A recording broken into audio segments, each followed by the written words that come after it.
ദീർഘമായ ഇടവേളയ്ക്കു ശേഷം കൊച്ചിയിലെ ഹോം ഗ്രൗണ്ടിൽ ബ്ലാസ്റ്റേഴ്സിന്റെ പോരാട്ടം ആരംഭിക്കുന്നു. ആരാധകരോട് ആസ്വദിക്കാനായി പറയുന്നത് ബ്ലാസ്റ്റേഴ്സിന്റെ മുൻ കോച്ച് സെർബിയക്കാരൻ ഇവാൻ വുക്നോവിച്ച് ആണ്. കേരള ബ്ലാസ്റ്റേഴ്സിന്റെ പരിശീലക കുപ്പായം അഴിച്ചുവെച്ചിട്ട് മാസങ്ങളായെങ്കിലും പുതിയൊരു കോച്ചിന്റെ ദൗത്യം അദ്ദേഹം ഇതുവരെ ഏറ്റെടുത്തിട്ടില്ല. ബ്ലാസ്റ്റേഴ്സിന്റെ അല്ലെങ്കിൽ കേരളത്തിന്റെ എക്കാലത്തെയും വലിയ ഫാൻ ബോയ് ആണ് അദ്ദേഹം. ആരാധകരോട് പറയുന്നത്, നിങ്ങൾ ബ്ലാസ്റ്റേഴ്സിന്റെ കളി ആസ്വദിക്കുക ആരാധകരെ എന്നാണ്. ഇത്തവണ ISL ഫുട്ബോൾ എറണാകുളം കടന്ന് കോഴിക്കോട് പോകുന്നു എന്ന് കേട്ടപ്പോൾ കൊച്ചിയിലെ ആരാധകർക്ക് കടുത്ത നിരാശയായിരുന്നു. എത്രയെത്ര ദൂരത്തേക്ക് പറന്നാലും എവിടെയൊക്കെ പോയാലും തിരിച്ചെത്താൻ ഒരിടമുണ്ടാകും. അതാണ് വീട്. അപ്പോൾ ആ വീട്ടിൽ ഇരു കൈകളും നീട്ടി സ്വീകരിക്കാൻ വീട്ടുകാർ എന്നും ഉണ്ടാകും. അത്തരത്തിൽ ദീർഘമായ ഇടവേളയ്ക്ക് ശേഷം കേരള ബ്ലാസ്റ്റേഴ്സ് തിരിച്ചെത്തുകയാണ് കൊച്ചി എന്ന കലൂർ സ്റ്റേഡിയത്തിലേക്ക്. സ്വന്തം വീട്ടുമുറ്റത്തെ എന്ന പോലെ ISLന്റെ 12ാം സീസണിൽ ആദ്യ ഹോം മത്സരത്തിന് ബ്ലാസ്റ്റേഴ്സിന്റെ പുതിയ കോച്ച് കറ്റാലയും അദ്ദേഹത്തിന്റെ കുട്ടികളും ഇറങ്ങുമ്പോൾ ആരാധകർക്ക് തികഞ്ഞ പ്രതീക്ഷയാണുള്ളത്. കൽക്കട്ടയിലെ ഉദ്ഘാടന മത്സരത്തിൽ മോഹൻ ബഗാന്റെ കരുത്തിനു മുന്നിൽ കീഴടങ്ങേണ്ടി വന്നതിന്റെ ചെറിയ സങ്കടവുമായിട്ടാണ് കറ്റാലയുടെ കുട്ടികൾ കലൂർ സ്റ്റേഡിയത്തിൽ എത്തുന്നത്. ഇന്ന് രാത്രി 7:30 കലൂർ സ്റ്റേഡിയത്തിൽ അവർ നേരിടാൻ പോകുന്നത് മുംബൈ FC യാണ്. മുംബൈ FC യെ സൂക്ഷിക്കണം. ബ്ലാസ്റ്റേഴ്സ് ടീമിൽ കഴിഞ്ഞ തവണ കളിച്ചിരുന്ന അഡ്രിയാൻ ലൂണ തുടങ്ങിയിട്ടുള്ള നിരവധി താരങ്ങൾ വിദേശ താരങ്ങൾ ആരും തന്നെയില്ല. ഏതാണ്ട് തീരെ കുറച്ച് കളിക്കാർക്ക് കളി പരിചയം കുറവാണെങ്കിലും ആഭ്യന്തര ഫുട്ബോളിലെ ഒരു കൂട്ടം മികച്ച കളിക്കാരെ ചേർത്തുകൊണ്ടാണ് ഇത്തവണ ബ്ലാസ്റ്റേഴ്സ് ടീമിനെ ഒരുക്കിയിരിക്കുന്നത്. ഗോൾ കീപ്പറായി സച്ചിൻ സുരേഷ് ബ്ലാസ്റ്റേഴ്സിന്റെ കാവലാളായിട്ട് നീണ്ട കാലമായി. അദ്ദേഹം 2021 ബ്ലാസ്റ്റേഴ്സിന്റെ സീനിയർ ടീമിലെത്തിയതാണ്.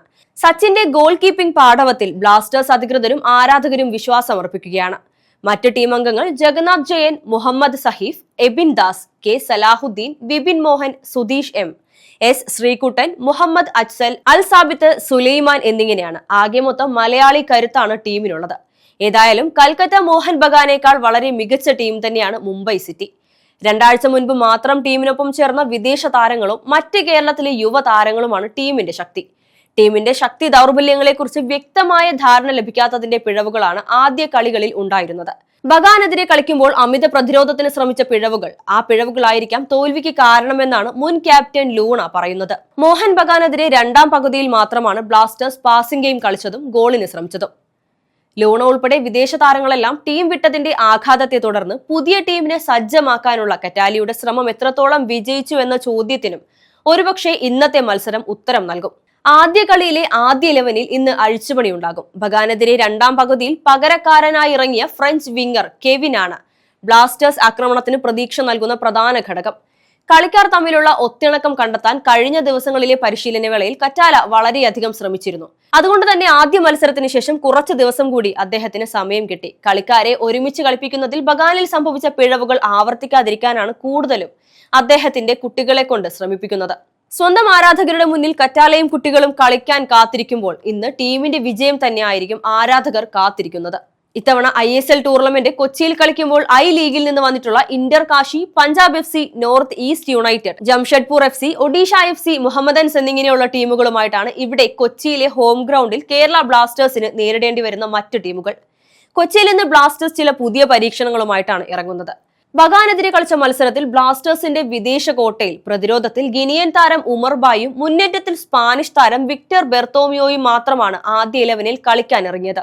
മുംബൈക്കെതിരെ കളിക്കുമ്പോഴും അവർ കളിക്കാനുണ്ടാകും. ഇരുവരിലുമാണ് ബ്ലാസ്റ്റേഴ്സിന്റെ പ്രധാന പ്രതീക്ഷ. മുന്നേറ്റത്തിൽ ഫ്രഞ്ച് താരം കെവിനിയോയുടെ കാര്യം നമ്മൾ നേരത്തെ പറഞ്ഞിരുന്നു. ഇത്തരത്തിൽ കെവിനിയോയെ കൂടെ ഇറക്കി ആക്രമണം ശക്തിപ്പെടുത്തുന്ന സാധ്യതയും ബ്ലാസ്റ്റേഴ്സ് കോച്ച് പരീക്ഷിക്കും. ബഗാനെതിരെ പകരക്കാരനായി ഇറക്കിയ ജർമ്മൻ താരം മാർലോൺ റൂസ് മുൻ ക്യാപ്റ്റൻ ലൂണയുടെ പകരക്കാരന്റെ റോളിൽ എത്രത്തോളം തിളങ്ങുമെന്ന് കാത്തിരുന്ന് കാണേണ്ടി വരും. സ്വദേശികളായ കളിക്കാരുടെ കാര്യം നാം പറഞ്ഞിരുന്നു. മലയാളികളായ വിപിൻ മോഹൻ, സുധീഷും ഒക്കെ തകർത്ത് കളിക്കുമെന്നാണ് ആരാധകരുടെ പ്രതീക്ഷ. മാത്രമല്ല ടീമിന്റെ വലിയ പ്രതീക്ഷയായി കഴിഞ്ഞ സീസണിൽ മിന്നിക്കളിച്ച യുവതാരം കോറോ സിംഗ് ഇത്തവണയും ബ്ലാസ്റ്റേഴ്സിന്റെ പ്രൈം പ്രതീക്ഷയാണ്.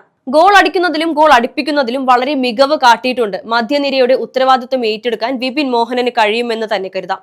കൂടാതെ സന്തോഷ് ട്രോഫിയും സൂപ്പർ ലീഗ് കേരളയും തിളങ്ങിയ യുവതാരം മുഹമ്മദ് അഫ്സലിനും ബ്ലാസ്റ്റേഴ്സിന്റെ കുപ്പായത്തിൽ ആരാധകർ ഏറെ പ്രതീക്ഷയോടെയാണ് കാണുന്നത്.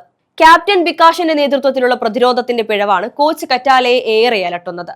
ആദ്യ കളിയിൽ നേടിയ ജയത്തെ തുടർന്ന് പ്രതീക്ഷയിലാണ് മുംബൈ ടീം കൊച്ചിയിലെത്തുന്നത്. ബ്ലാസ്റ്റേഴ്സിന്റെ മുൻ താരമായ അർജന്റീനക്കാരൻ പെരേര ഡയസ് എന്ന ഗോളടി യന്ത്രം ബ്ലാസ്റ്റേഴ്സിന് തീർത്തും തലവേദനയായി തന്നെ തീരും.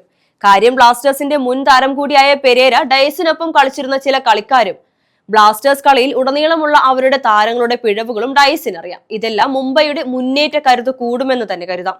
അതായത് കളിക്കുന്നതിന് മുൻപ് ബ്ലാസ്റ്റേഴ്സിന് പത്രസമ്മേളനം പോലും നടത്താൻ സ്റ്റേഡിയം അനുവദിക്കാത്തതും കോച്ചിനെയും സംഘത്തെയും പുറത്താക്കി ഗേറ്റ് GCDA ടീം അധികൃതരെയും മറ്റു ടീം പ്ലേയേഴ്സിനെയും വല്ലാതെ വേദനിപ്പിച്ചിട്ടുണ്ട്.